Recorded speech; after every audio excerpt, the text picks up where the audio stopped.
ಕಿರುತೆರೆ ನಟಿ ಪವಿತ್ರ ಜಯರಾಮ್ ಸಾವು ಪ್ರಕರಣದ ಬೆನ್ನಲ್ಲೇ ತೆಲುಗು ನಟ ಚಂದು ಕೂಡ ಆತ್ಮಹತ್ಯೆಗೆ ಶರಣಾಗಿದ್ದಾರೆ. ಹೈದರಾಬಾದ್ನ ಫ್ಲಾಟ್ನಲ್ಲಿ ನೇಣು ಬಿಗಿದುಕೊಂಡು ಆತ್ಮಹತ್ಯೆ ಮಾಡಿಕೊಂಡಿದ್ದಾರೆ ಚಂದು. ಪವಿತ್ರ ಅವರ ಸಹ ನಟ, ಅವರ ಜೊತೆಗೆ ಒಂದೇ ಧಾರಾವಾಹಿಯಲ್ಲಿ ಸೀರಿಯಲ್ನಲ್ಲಿ ನಟಿಸ್ತಾ ಇದ್ರು. ತೆಲುಗು ಇಂಡಸ್ಟ್ರಿ ಸೇರಿದ ಬಳಿಕ ಪವಿತ್ರಾಗೆ ಚಂದು ಪರಿಚಯವಾಗುತ್ತೆ. ಚಂದು ಪವಿತ್ರ ಅವರನ್ನ ತುಂಬಾ ಹಚ್ಚಿಕೊಂಡಿದ್ರು. ಇದು ಮಂಡ್ಯದಲ್ಲಿ ನಟಿ ಪವಿತ್ರ ಸಂಬಂಧಿ ಲೋಕೇಶ್ ಅವರು ಮಾತನಾಡಿದ್ದಾರೆ. ಅಂತ್ಯಕ್ರಿಯೆ ಮಾಡೋರು ಇವ್ರು ಚಂದು ಅವರು ಇಲ್ಲಿ ಮಂಡ್ಯದಲ್ಲೇ ಬಂದು ಅವರು ಅಂತ್ಯಕ್ರಿಯೆಗೆಲ್ಲ ಜೊತೆಲೇ ಇದ್ರು. ಅವ್ರು ಸ್ವಲ್ಪ ಏಟ್ ಆಗಿತ್ತು, ಅವ್ರನ್ನ ಯಾರು ಇದು ಮಾಡಿದೆ ಅಂದ್ರು. ನಾನು ಅವ್ನ ಜೊತೆಲೇ ಇದ್ದು ಲಾಸ್ಟ್ವರೆಗೂ.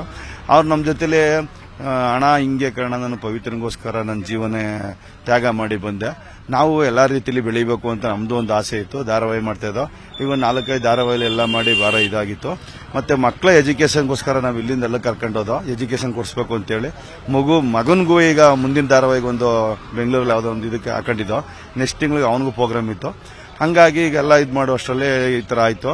ಮತ್ತೆ ಇವಳು ಬುಟ್ಟಿ ನನ್ನ ಇದಕ್ಕೆ ಆಯ್ತಲ್ಲ ಕಾರಣ ನನಗೆ ಅವಳದೇ ಒಂದು ಚಿಂತೆ. ನಾನು ಬದುಕಬೇಕು, ಏನು ಮಾಡಬೇಕು, ನಾನು ಇನ್ನು ಮುಂದೆ ಯಾವ ರೀತಿ ಜೀವನ ಮಾಡಬೇಕು ಅಂತ ನನಗೆ ಏನೂ ಗೊತ್ತಿಲ್ಲ ಕಾರಣ. ನನಗೆ ಪವಿತ್ರನೇ ನನಗೆ ಸ್ಫೂರ್ತಿಯಾಗಿದ್ದು. ನನಗೆ ಏನೇ ಮಾಡೋಕೆ ಹೋದ್ರು ಮುಂದೆ ಅವಳನ್ನ ಇದು ಮಾಡ್ಕೊಂಡೆ ನಾನು ಒಂದು ಧಾರಾವಾಹಿಗೆ ಹೋಗ್ಬೇಕಲ್ಲಿ, ಒಂದು ಫಂಕ್ಷನ್ಗೆ ಹೋಗ್ಬೇಕಲ್ಲಿ, ಪ್ರತಿಯೊಂದಕ್ಕೂ ಹೋಗ್ಬೇಕಲ್ಲಿ, ಎಲ್ಲ ಥರದಲ್ಲೂ ನಾನು ಪವಿತ್ರನೇ ನಾನು.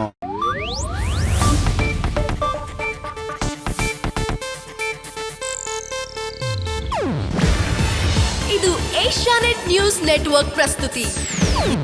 ನೀವು ನೋಡ್ತಿದ್ದೀರಾ ಏಷ್ಯಾನೆಟ್ ಸುವರ್ಣ ನ್ಯೂಸ್.